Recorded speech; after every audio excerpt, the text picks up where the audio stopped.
அப்போ நாம் எதை வச்சு நம்பணும்? இந்த மாதிரியான தலீல்களை வச்சு நம்பணும். இதுதான் ஆயாத்துகள், அத்தாட்சிகள். புரியுதா?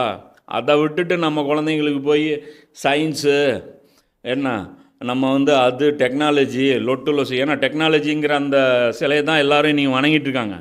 நம்மளும் அதை வணங்கி தான் நம்ம இவங்ககிட்ட கொண்டு போகணுன்னு நமக்கு அவசியம் கிடையாது. டெக்னாலஜி மனிதன் இந்த உலகத்தில் வாழ்வதற்கு தேவைப்பட்ட ஒரு கருவிகளில் ஒரு கருவி. எப்படி நமக்கு நம்ம வீட்டில் பெட்ரூம் ஒன்று இருக்குது, டாய்லெட் ஒன்று இருக்குது, கிச்சன் ஒன்று இருக்குதோ, அது மாதிரி டெக்னாலஜி நம்முடைய செருப்புகளில் ஒரு செருப்பு.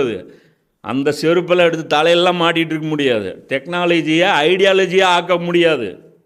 டெக்னாலஜி தான், ஐடியாலஜி தான்.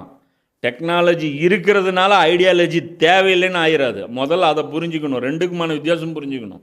வெள்ளைக்காரனை பார்த்தா அப்படியே ஐயோ வெள்ளைக்காரர் ஒரு புக் எழுதியிருக்காரு, வெள்ளைக்காரர் கடவுளை பற்றி எதுவும் சொல்லலை, வெள்ளைக்காரர் சொல்லலைன்னா நாங்கள் எதுவுமே அவர் உத்தரவு போடாத வரைக்கும் நாங்கள் எதுவுமே செய்ய மாட்டோம்.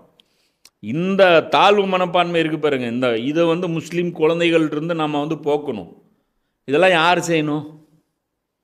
ஒவ்வொரு முஸ்லீம் பொறுப்பு உணர்ந்தவர்கள் எல்லாரும் செய்யணும். இதை ஒரு உலமாக்கள் செய்யணும், வெறும் இவங்க மட்டும் செய்யணும் அவங்க மட்டும் செய்யணும்னு சொல்லிட்டு நம்ம எதிர்க்க முடியாது. யாருக்கெல்லாம் இந்த விஷயம் சேர்ந்துருச்சோ அவங்களாம் இந்த வேலையில் இறங்கிடணும். தாவா பண்ணி எதுன்னு கேட்குறீங்களா? உங்கள் பக்கத்தில் இருக்கிற முஸ்லீம் குழந்தைங்கள உட்காந்து தீனு இப்படி குரானை நம்புறது கற்றுக் கொடுங்க பாருங்கள். இதுதான் தாவா பண்ணி. நீங்கள் பெருசாக போய் மற்ற மதத்தவர்கள்ட்ட போயெல்லாம் நீங்கள் தாவா செய்ய வேண்டிய அவசியமே இல்லை.